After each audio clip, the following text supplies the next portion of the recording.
creating polls with WP polls. One really fun way to encourage interaction on your blog is to create a poll. This is where you actually reach for feedback. You're saying to people, hey, I thought I'd create this poll on such and such. What do you think? And then you're asking people to vote.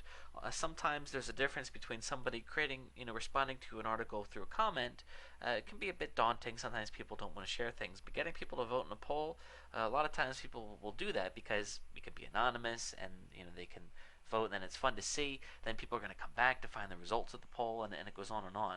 So creating a poll is actually really easy. In fact, of course, there's a plugin that makes it easy for you. So let's take a look at that plugin. Okay, so once you have the WP poll installed, you will see that if you go to your administrative panel, down here at the very bottom, there's a new tab for polls. Just go ahead and click on that to expand it, and from here you can manage the polls that you already have, or go ahead and add a new poll. I'm going to go ahead and click Add to Poll, and I'll show you how easy it is to create a new poll. Now, by default, the plugin will have the poll already set up, so you can kind of look at that too. But let's say we want to say, what do you think of my training videos?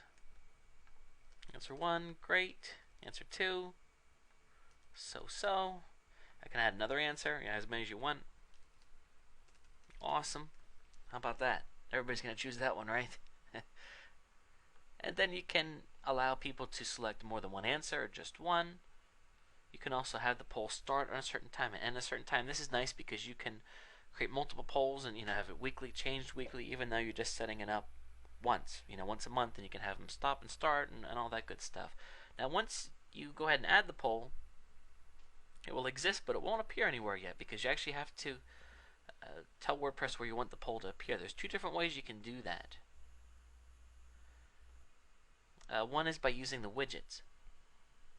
So that you're familiar with WordPress, know what this means. Under Appearances, widgets is a spot where typically a template has a spot where you can put widgets, which means that you just slide something in and then it appears in places such as a sidebar, the footer. It really depends on what template that you're working with. Yours may not necessarily look anything like this, but essentially the template I'm using has a sidebar widget, which means that I can take any of these things here and move it over, and then it'll be there. So if you scroll down, you can see that the polls is one of the choices. So I'm going to take that and drag it up to the sidebar and pop it in. Excuse me. And now the polls will be in my sidebar. Now from here I can hold on. I can decide what I want the title of the poll to be, and also which poll I want to appear. So if I have 10 different polls, I'll pick which one I want to be shown there, and then just hit save, and then it would be there. But I'm going to remove it because I don't want it to be there.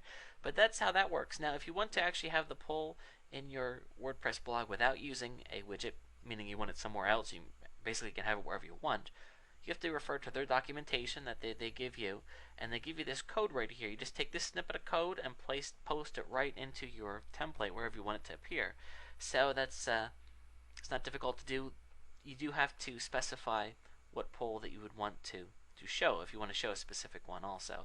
So if you need to have this done, you may have to pay somebody to do that, but it's not a big deal, and once it's in, and you're good to go. So basically, it's a really nice interface. It's easy to create polls, and they're kept track, and you can even archive the polls. If you look down here, you can manage the polls that have already closed and have the sites posted somewhere. You can reopen, close polls, all different kinds of things. It's a really nice plugin. I definitely recommend it. And of course, it's a great thing because it encourages your visitors to interact, and they're going to come back to find out who won the poll, and it's a fun thing to do.